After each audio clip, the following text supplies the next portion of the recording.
Hey there, this is Joey Stein, and on For Love of the Game, we have an inaugural interview with a man that I know very well. He recruited me to play football in 2008 for my first season in Europe. His name is Alex Grande, and Alex, thank you so much for joining us on For Love of the Game today. Oh, you're welcome. No problem. Alex, I just want to take a little bit of time to talk to you about the Spanish season that kicks off tomorrow night. Let's start off this way. There's a lot of excitement this season all over Europe. Every single year, the popularity of American football seems to get more widespread. Why do you think football is gaining more attention in Spain? Well, you know, you've been in this country, and it's not really easy to make the people exciting in any other sport than is soccer. You know, here in Spain, number one is soccer and FC Barcelona, especially in Barcelona area.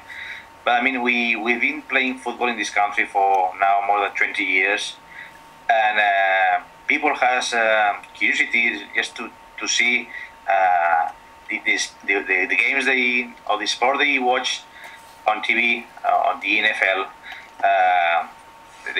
They like to see it in a small area, less professionals, but in a closer place, like the stadiums that we have in Barcelona. So it's just the people can have a little taste of the sport they like, but in our city. That's great. It seems like it's quite difficult to compete with FC Barcelona and other huge soccer powers. Next question. Definitely, it's really hard. Yes, totally. The Pioneers have won 2 of the last 3 Spanish titles. Is the dominance going to continue this year? Who else is there that can contend with the Pioneers in the 2011 LNFA? It's gonna be hard. I mean, every year is hard. We are one of the top teams in Spain, and so we always try to fight for the titles. But I don't know. You know, you need a good team and then a little bit of luck to be success. All the 6 teams we have in our conference has recruited really well. We have 6 import quarterbacks for the 6 teams, 4 Americans, 3 of them Division 1 guys, 2 of them from Mexico, and then 3 or 4 more players. Also has all line from Georgia Tech. Drax has just signed Shata Abshahau is a guy that is coming from the NFL. So from them, he played for Carolina Panthers and Denver Broncos. So I think the overall average of our league has increased, and it's going to make it really difficult to win again. But I mean, we'll try our best. It seems for each team in the LNFA, there's it's going to be very difficult, but for all of us watching from the outside, it's going to be very exciting. Oh yeah, that's what my coach Tio told me, that it's going to be an exciting league. But you know, I'm a quite nervous guy, and I prefer to have the things easy, win the games without any kind of difficult, and we go at the halftime with 30-0 and really happy. I know it's not the best for the spectator, but it's okay for me. But it's gonna be I think we want to be able to watch really nice and exciting games this year in Spain. Definitely. That's great, Alex. Last question. The league in Spain is developing so quickly, and the playoff system is competitive for teams at each level. Can you explain how many teams are in each division and what it will take for a Spanish team to make the playoffs and then to win the Copa de España this summer? Okay. It's quite difficult to explain. We have 3 conferences that they have been the teams has been placed in each conference depending on the level. So depending on the last season, the season before classification. So we have the top 6 teams in one conference, the teams from the 7th last year to 12th in the second division, and the 5 last teams in other division. So we have a home and away game with the teams in our conference. So that makes that let's say the best teams don't have to play against the weakest teams. So we are able to have good teams with against teams with the same level, and we avoid scores for 60 or 60-0 against the weakest teams of the league. But on the other hand, at least one or two teams of each conference has the chance to fight for the title, because they're able to fight for one or two places in the playoff. So the three first teams in the top conference, they go straight to the semifinals.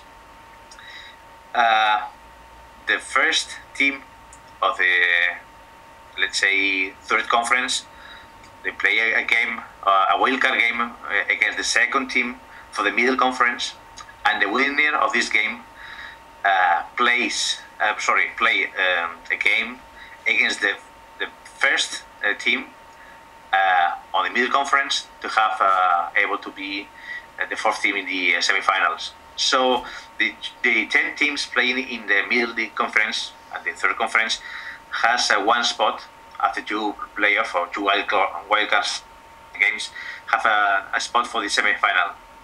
They have a chance to win at the end for the title, at least to try to be able to win for place in the final. And in this way, we are always having or keeping the intensity and the level of the teams for each conference. You know, when a good team has to play against a weak team, it's normally that they go down on the intensity, and the game is really boring for the spectator. In that way, we have equal or exciting games in each conference each weekend. So I think it's good for the spectator. It's good for the teams. They have to play hard every game. There is not an easy game all the season, and for the teams at the end have the chance to fight for the title. I think it's a good idea. It sounds like a great system to really level the field for all of the teams that are playing. Alex, thank you so much for joining us. The season kicks off tomorrow night against the Firebats, and I'm glad you were here to talk to us a little bit about what to expect. Firebats, they've been one of the top teams last maybe 4 or 5 years. I mean, we've been fighting with them any other of the year, or in the finals or in the semifinals. They have a quite a good bunch of national players, and they used to have good and a lot of imports. But I think that this year they have financial problems. They are only going to be able to contract a couple of Mexicans. So I think they will be maybe half a step lower than last season. But at the end, they have a really good group of national players, so it won't be easy. It won't be easy. We don't really know. We play against them in the final of the Spanish Cup. That it's a competition, a precision tournament, not only for national players.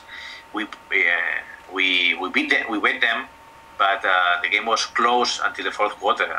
We won the game, we won the cup, but it wasn't an easy game. I mean, we were tied until the last quarter, and we just won the game in the last 4 minutes. So we'll see. It's going to be exciting for all of the fans. I know that for sure. Alex, thanks so much for coming on the show, and I hope that later this season we can talk to you more about what's going on. Okay, sure. No problem. So tomorrow night, the 17th episode of the LNFA kicks off. The Pioneers play in northern Spain against the Firebats, and all of the rest of the teams will be in competition. You can view the game live 5 p.m. in Barcelona and 8 a.m. on the West Coast. Just follow the link that is on this blog. Thanks again for showing up today, and I hope that you all will come later.